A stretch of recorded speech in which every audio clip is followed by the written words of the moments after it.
Thank you. Oh, sorry, a bit louder than I was expecting it to be there.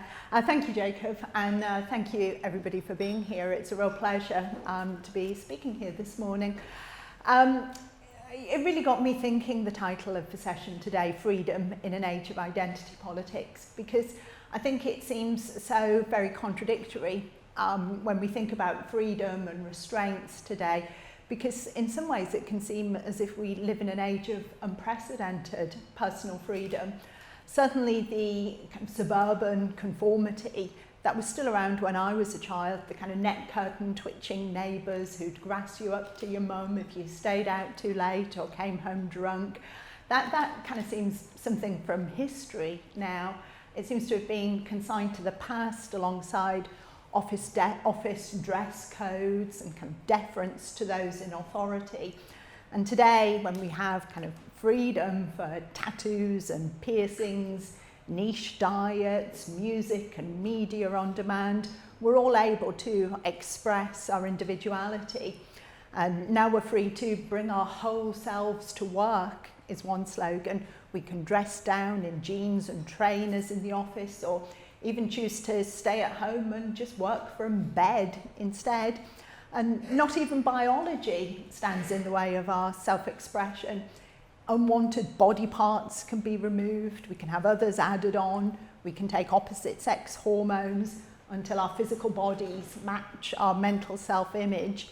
And we can also insist that others fall in line, respecting our new names, using the pronouns that we choose, and respecting our right to access once forbidden spaces. And freedom that begins with rejecting sex assigned at birth can end, in some parts of the world at least, with the freedom to choose how and when to die. So on the one hand, it can seem as if we've got these unprecedented personal freedoms. But I think we soon discover that this age of personal freedom, this age of self-expression, actually comes with its own strict rules. So we don't have the net curtain twitching neighbours, but we do have social media snoops. And whereas disapproving neighbours could tut loudly or grass you up to your mum, tweet the wrong joke, and it might be the police who come knocking at your door. You can wear what you like to work, but attendance at diversity training workshops is often made mandatory. And if once you're there you question what you're taught, you might be hauled before your boss with your employment and your income at risk. And it's the same at university. Opportunities for self-expression have never been greater or more limited. So on campus, you see men wear makeup, women are non-binary, polyamory is celebrated, but seminars can be silent if students fear speaking out of turn. So this is what I'm talking about in terms of the contradiction. It seems as if we've got unprecedented opportunities to express our individual identity, but that sits alongside a growing intolerance of views that challenge the consensus. So as we've seen in the newspapers over the past couple of weeks, at school, pupils can change their gender, or they can even change their species. But those who ask how this is possible, or why it is desirable, can find themselves labelled despicable, told to shut up, and advised to find a different school. On social media, on campus, or in the workplace, if you say that men cannot become women, or that there is no such thing as a transgender child, or if you say that Britain is not a structurally racist society, or that marriage should be a union between a man and a woman, and you soon discover that cancel culture, no platforming, compelled speech become very real phenomena indeed. And in this way, there's a kind of demand for emotional, intellectual, political conformity, which really poses, I think, a very big challenge to older, far more fundamental freedoms than just the freedom to get a tattoo or to even to change your gender. I'm talking about things like freedom of speech, religious freedom, freedom of association, and perhaps most fundamentally of all, freedom of conscience. So we've got these two seemingly contradictory things that are true at the same time. more freedom than ever before to express our personalities, but freedom of speech and freedom of conscience are held in scant regard and often actively denigrated. So I think that the conundrum for me, and I think that the question I'd really like to put to you this morning, is how both of these things can be true at the same time. And for me to answer that question, I think it's important that we look at the shift that's taken place over the course of several decades now from a class-based politics towards identity politics. And I'm defining identity politics as a way of grouping people according to characteristics, often characteristics which they have no control over whatsoever, such as sex, gender identity, race, sexuality.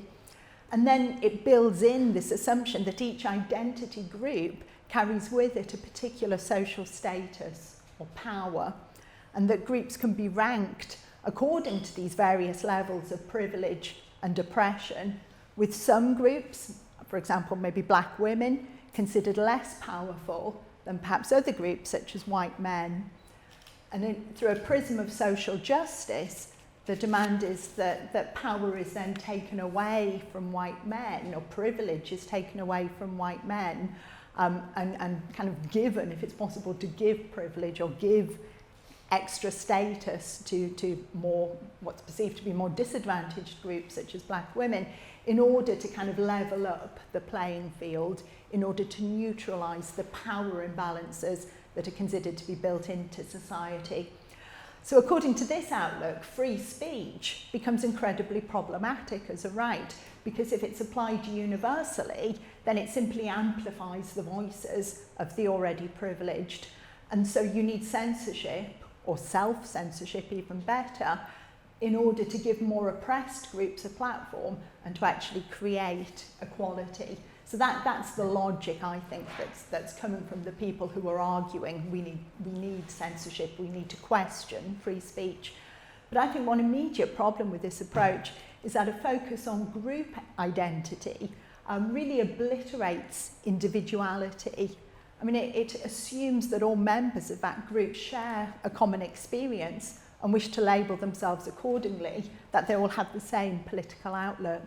I think Joe Biden really best encapsulated this view in the run-up to the last presidential election. You've probably heard this, but he said that black voters who were considering voting for Donald Trump, you know, they ain't black. And you just cringe. It's just not even just the sentiment, but the language he used as well, just awful. I mean, to me, the assumption that people who share a skin colour must also share a particular outlook is actually an old-fashioned racist trope. But I think the important point is that with identity politics, there's no room for individual differences or viewpoints. And every time you've maybe heard yourself doing it, I'm embarrassed to admit I've certainly done it in the past. Every time we begin a sentence by saying, you know, speaking as a woman, speaking as a mother, those are things I've certainly heard myself saying. We're acknowledging really an inability simply to speak for ourselves, and as well as signalling the end of individuality. I think this is the important point here. Identity politics also signals the end of universalism, because by emphasising group membership, we're focusing on what divides us from each other, not what we have in common. So I think in this way, identity politics effectively marks the end of class politics too. And whereas previous generations of activists made sense of the world through competing class interests, now social class, I think, really just becomes another identity. It becomes a badge to be worn, kind of signified through our cultural choices.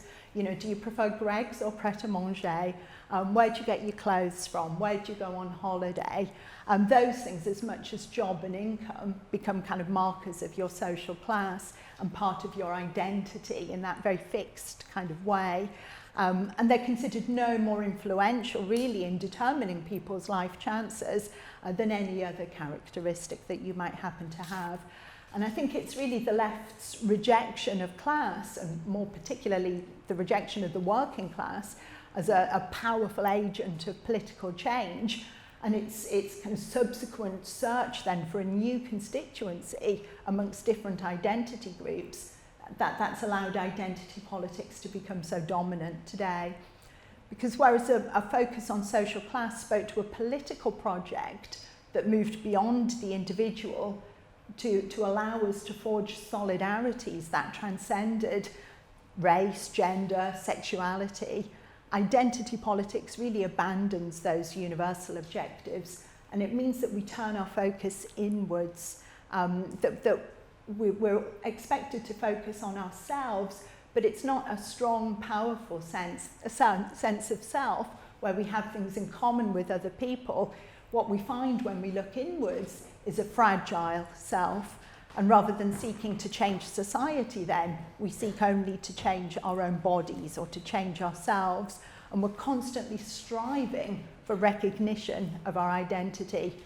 Rather than assuming power then, we must make do with affirmation and recognition from others. And in this way, I think a focus on identity really speaks to an exhaustion with politics and a cynicism about humanity. But it also speaks to a loss of faith in individuals. Rather than a shared humanity, we've only got our identity groups. And rather than powerful individuals, we've just got fragile beings in need of constant affirmation. I think identity politics emerges from an epistemology that emphasises lived experience or your personal standpoint as a way of understanding and making sense of the world. And according to this view, there isn't one truth or an objective reality. I mean, the people we can most recognise here are Harry and Meghan, I guess, who are constantly trying to tell us about their truth. We have a socially constructed world created by people with their own truths.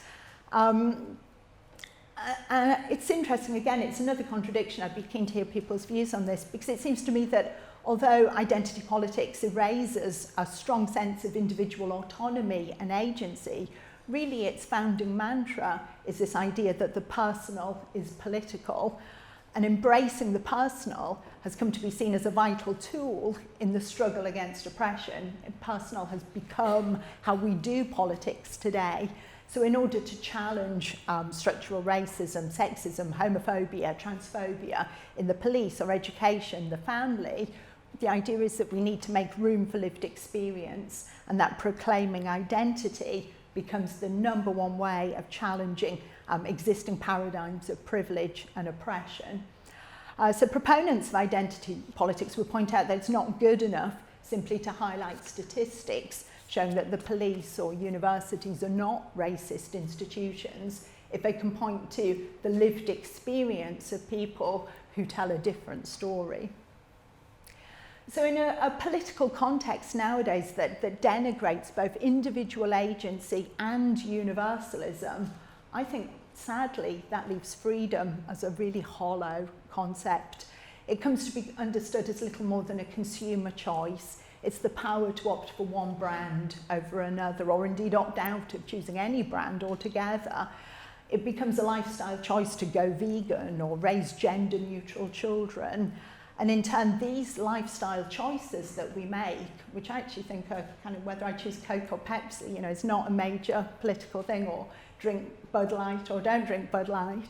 But this is kind of how politics is seen to be done nowadays, not in the debating hall or at the ballot box or in street protests, but in the contents of your supermarket trolley or in the clothes that your children are wearing.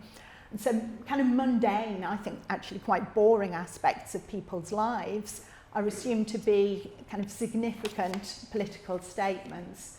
And I think this is why we have what comes to be known as the culture wars. So this is the contradiction that I'm getting at throughout. The ability to make these lifestyle choices, to change our bodies or alter our diet, it can appear liberating. You know, they're choices which arguably weren't there for people of an older generation, but the promise of liberation through changing your body or through raising your children in a different way, very, very soon is found wanting. And it's our self-obsession that limits our capacity to really find solidarity with others. So raising gender-neutral children might seem more progressive than an old-fashioned, I mean, what a kind of old-fashioned idea that if you have a female baby, you raise her to be a girl, or if you have a male baby, you raise him to be a boy. But it's actually, I think that's a really important process, because it's through that gendered socialisation that children become adults and learn to take their own place in the world, and not socialising children into society's values and traditions doesn't give them freedom. I think it just creates an absence of restraint, and with no rules, there's actually nothing to rebel against. You know, you've just created a void for people. The absence of boundaries, to my mind, really reflects a society that struggles to give meaning or purpose to life. So in response, I think then it's perhaps understandable that new boundaries are created, but these new boundaries, I think, are far more limited than before. So feminists, for example, once fought to ensure that women can do anything that men did, and that being female didn't dictate what you wore or how you behaved. But when sex is rejected for gender identity, particularly for transgender people, it seems to me that they're actually compelled to perform masculinity or perform femininity in a way that's actually not progressive at all, but really rehabilitates very outdated stereotypes. And the flip side of that is that other people then also come to take on a label. You know, I'm supposed to stand here today and say, speaking as a cis woman, and be compelled to linguistically affirm things that they know to be untrue. Likewise with race, I think identity politics moves us away from the very important freedom, a really important freedom, I think, to be judged by the content of our character rather than the colour of our skin. But today, the view is that we should stay in our lane, that we should beware the dangers of cultural appropriation. And I think this instruction, you know, it's a demand really, isn't it? Stay in your lane, really acknowledges the formal and the informal policing that always seems to accompany identity politics. So at work and on campus, on the one hand, we're celebrating diversity and inclusion, but at the same time, we're excluding people who have different views. And the upshot, I think, is that we live in an age not of freedom, but of intellectual and political conformity. But sadly, while some of the leading opponents of identity politics, I think they actually share the same pessimistic view about people, which gets in the way of them being able to make the case for either individual freedom or freedom as a universal value. So I'm going to highlight a new group that I think has emerged very recently, a group that I was going to say I label, but that's not true. They label themselves as reactionary feminists. And they argue that we have to have a more realistic view of where the limits to individual freedom lie. So to quote one example, writing in Feminism Against Progress, Mary Harrington argues that it's not just women who need a freedom haircut, it's everyone. And I think what she actually shares with the left-wing, woke identity politics advocates that she would no doubt seek to distance herself from enormously is a really shallow view of freedom. Again, it's this idea that freedom is a lifestyle choice, that it's the trivial decisions we make about our own lives and bodies. And the problem, I think, that they throw up, these reactionary feminists, is that when freedom is seen in this way, in this very trivial way, it's just individual choices we make, they then can set it against responsibility. So our individual freedoms are then set against our freedoms to our responsibilities, our commitments to our family, our community, our nation, or even humanity most broadly. So in that context, a mother's freedom to work is no longer seen as a personal decision that she might make in her own unique set of circumstances, but it's judged as being in opposition to the responsibility that she has to her young children. So all those many complex decisions that individuals are taking in conjunction with other people in their lives are overlooked and erased, and the problems then that we face in society that constrain everyone end up being blamed on too much freedom rather than too little. I'm conscious of time, so I'll try and speed up a little bit. But I just, yeah, I will do, don't worry. So solidarity, I think, once meant a really deep-rooted sense of having something in common with other people, of having shared values, a shared stake in the future, premised on community or social class or even the biological reality of womanhood. But what today's phony identity groups focus on is what divides people rather than what unites them. And by that way of looking at the world, strangers become threats to our physical safety and threats to our mental well-being. But I think in order to express solidarity with others and exercise freedom to the full extent, we have to see other people as autonomous, capable, rational beings. But the important point is that neither woke activists nor their anti-woke counterparts seem to be capable of doing that. And I think it was an older generation of freedom fighters who really recognised that freedom is not in opposition to responsibility, but actually emerges out of our commitment to others. It's when we stand in solidarity with people, not on the basis of an identity group, but as an expression of our common humanity, that we become aware of our power to bring about change. In the past, progressive political movements fought for individuals to be free to transcend their circumstances rather than insisting they be defined by their circumstances. And today it seems we have the exact opposite, that identity politics, in restricting us to our group membership, in ordering us to respect ranks of privilege and oppression, in demanding we stay in our lane, actually limits our freedom at every turn. So this is the very, very final couple of sentences now. For real freedom, so by that I mean freedom of speech, freedom of belief, freedom of conscience, freedom of association, we need two things, I think, both individual agency, strong, powerful individuals, but also a recognition of our common humanity. So freedom's not a lifestyle choice or a consumer choice, but actually grounded in our commitment to other people. And it's when we desire freedom, not just to kind of dye our hair a wacky colour, but in order to express our intellectual, political, emotional commitment to our lives, led in solidarity with others, that it becomes something precious. And I think that's the point at which we realise that rather than having an excess of freedom, what blights our lives is actually the lack of it. Right.